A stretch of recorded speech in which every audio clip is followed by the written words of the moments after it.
Hey everyone, welcome back to another sculpture video. And in this video, we're taking a look at this 2019 Rodan from the movie Godzilla King of the Monsters. And what's cool about this is just like the Mothra sculpture I made last year, it's a rubber sculpture, so it's a lot more flexible. And I got it on a makeshift stand just so I could kind of get in a cool flying pose. Um, but yeah, I just wanted to show that off. And like I said, it's a makeshift stand, so just wanted to show off, like, it's very flexible.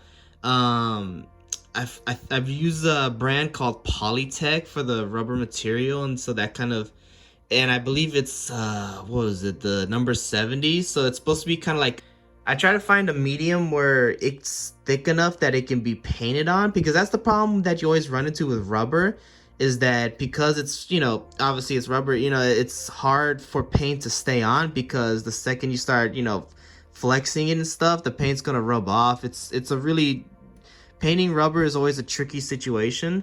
But the 70 is like just kind of thick enough that you can paint on it, and it'll stay on there, but still flexible and sturdy enough that it's, you can bend it around and it's not gonna tear or anything like that. So far it's been pretty good. I know they have other ranges of rubber, but so far the 70's been doing pretty good for me.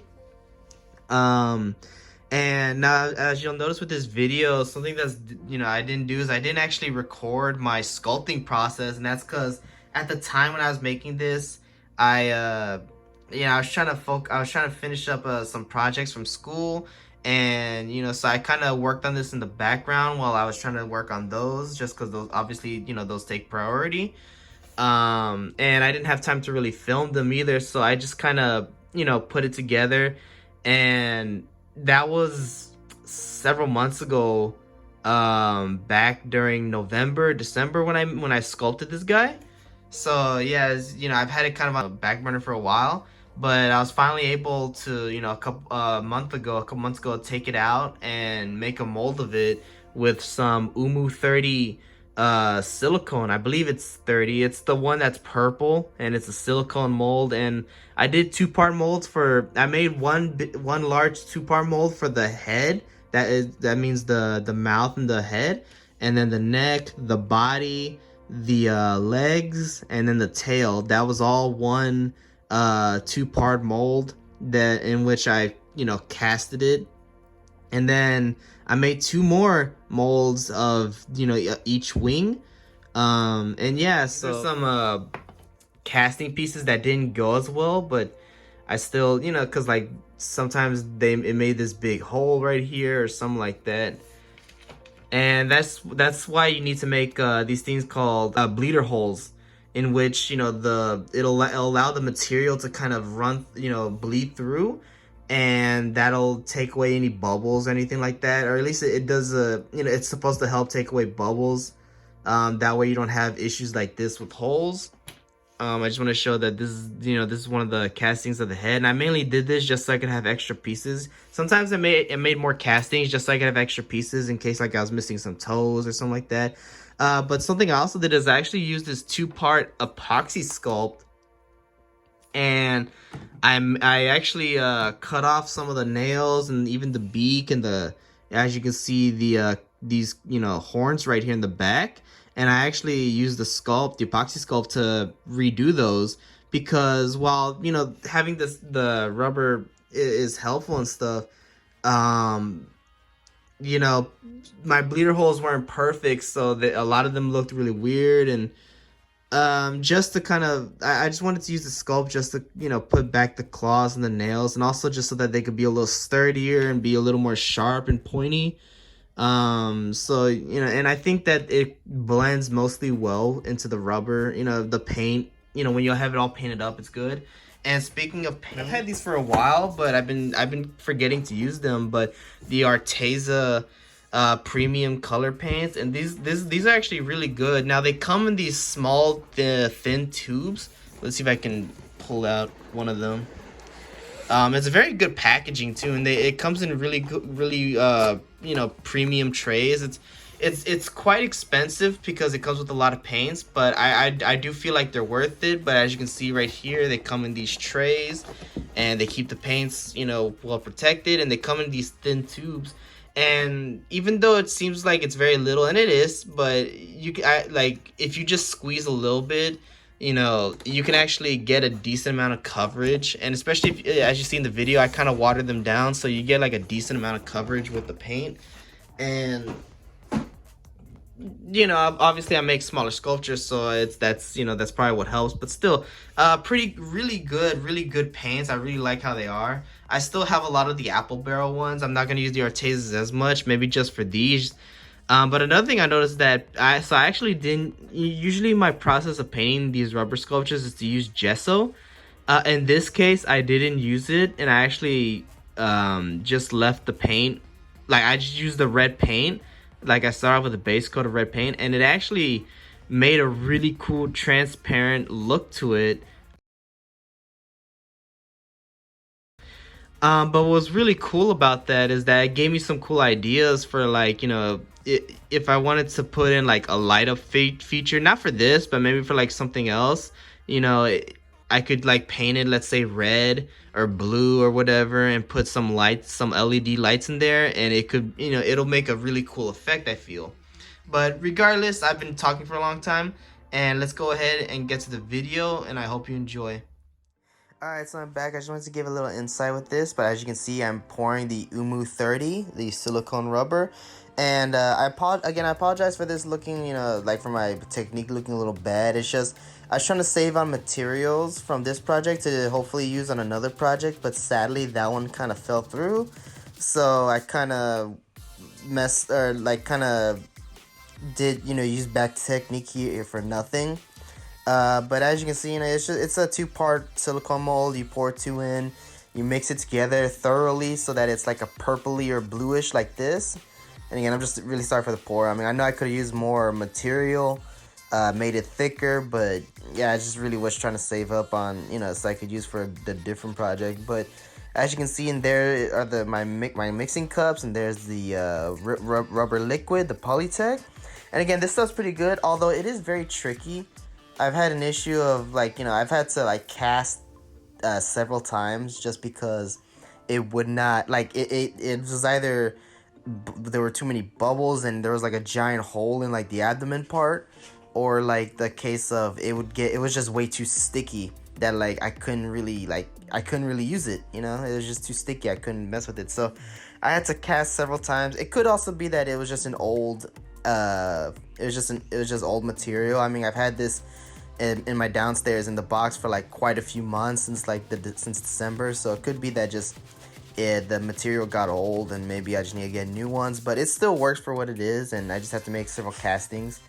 But yeah, regardless, that's about it. And then there's me showing it off, and again, you can't see it here very well, but there are parts missing. That's where I had to make several castings and and yeah, I just had to make several castings just so I could cut them off and glue them on this sculpture. But it still came out pretty cool. I really was happy when I put it together. There's the Arteza colors, which again I showed earlier. But they're, like I said, I just want to reiterate, they're very good paints. They're very good paints, and there's all the colors. It comes with 60 colors, and there's for my water, there's for my paintbrushes. So yeah. And I start off with the crimson red. Now, my idea going in is I wanted the base coat to be red, because I think it made sense. I wanted, whenever you moved it, I wanted the cracks to show red, just because that's what it seemed like to be like in a lot of the toys and the promo pics. So I felt like red had to be his prominent color, or like his base coat, and that it had to be shown throughout the sculpture, even when it was, dry brushed, like dark. But I started off with the red, and again, the Arteza was really good. I watered it down, but still, it had really good coverage. And obviously, I had to paint the tips of the wings orange. I mean, because I really wanted to replicate that lava flow or whatever, that lava kind of spewing out of his wings like it did from the movie. And so I just kind of went, with a really heavy hand of orange on the tip of the wings, because part of it was going to be covered up anyway, so I didn't mind it, looking not too great in some areas. I didn't mind it looking splotchy. So yeah, and there you can see right there, there, and I used yellow. I used the pale yellow just so that it really stuck out. But as you can see, for this first attempt, I tried to do the individual lines by hand. And as you'll see in the next clip, eventually I just gave up. And what I did is I actually painted the entire wing and then just rubbed it off, the excess off. And it actually, whatever was stuck inside the indents, the lines, it stayed in there because it was pretty deep. So, it's pretty, as you can see right here, just rubbed it away and the yellow stays where I wanted to. So I figured, okay, it's much faster, much easier. I don't have to hold my breath. So yeah, I mean, and I think it creates a very, very awesome look. But yeah, and then with this now, again, I wanted it, so there was almost an evolution here. It starts off looking like the Bandai figure, and from here it actually starts looking like NECA with the dark, because I actually used the NECA figure for a lot of inspiration to like get some of the proportions down and all that. So this is heavily based off the NECA while still using promo stills and all that stuff. But yeah, no, so I really wanted that dark look because that just seemed right for me. Like from the movie, it seemed like he didn't have that much color. So I didn't want to leave him red. I definitely wanted that dark stained look. But I add the burnt sienna because in some of the 3D images, he still had brown showing. So I really wanted that brown showing. And it's very subtle in some areas. A little easier to see in others, but it's very subtle. And I like that. I wanted it like that because it creates a very good look. But yeah, here I made mistakes. Or no, actually I used both those colors and I mixed them together and I tried to make the pink, or the inside of the mouth. I wanted it to be pink, but I didn't want it to be like a bright pink, so I used that kind of oxide. I didn't even see the full name, but I just wanted to like mute the colors a bit. And then I used this yellow ochre for the eyes, and they're just very tiny little dots on the eyes, as you can see right there. Yeah, and just one of those hold your breath moments. And I'm surprised I was even able to color in the pupil. That was a bit hard. But yeah, here you can see I colored the nails, which at the time were still rubber. I didn't, like I said, I'm sorry for not recording certain moments, but I just didn't feel like recording them. I just wanted to finish them. But yeah, and here are pictures of it. I'm really proud of it. This is with the clay nails and everything. So yeah, that's about it. And thank y'all for listening for my rambling, and I'll let you listen to the rest. Bye.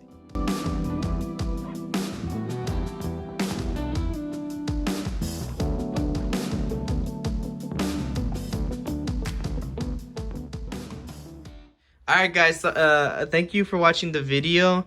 Like I said, I know it's a much different format. Like I said, I didn't record it, so I didn't record my sculpting process, and I didn't record some of the other processes very well. So, but I still hope that that you got the point. But just I wanted to show off real quick because I didn't do it in the intro. But yeah, so here we have the two monsters so far. We have Mothra and Rodan, pretty cool. So I mean, if you can't tell, like I'm kind of starting off with the smaller characters first. So I did Mothra first, since she's technically the smallest, then Rodan. And I think I kind of got their wing size fairly accurate. Like I'm trying to go for accuracy here, not just in detail, but in size. And I think that's pretty spot on to how it looks in the movie. So yeah, you can see, pretty cool. Really happy with how these are turning out. I can only hope that, I can keep doing better and better. But yeah, so, hope y'all enjoyed. Thank y'all for watching the video. If y'all want to see these guys, I'm gonna put, I already have Mothra up there, but I'm gonna be putting up pictures of Rodan, pretty soon on my Instagram page, Giovanni Arts and Collectibles. Definitely check that out. I have pictures of not only these guys, but just my other sculptures, my hobbies, such as my collections and all that stuff. So definitely take a look. I'd really appreciate it, and have a great day. Bye.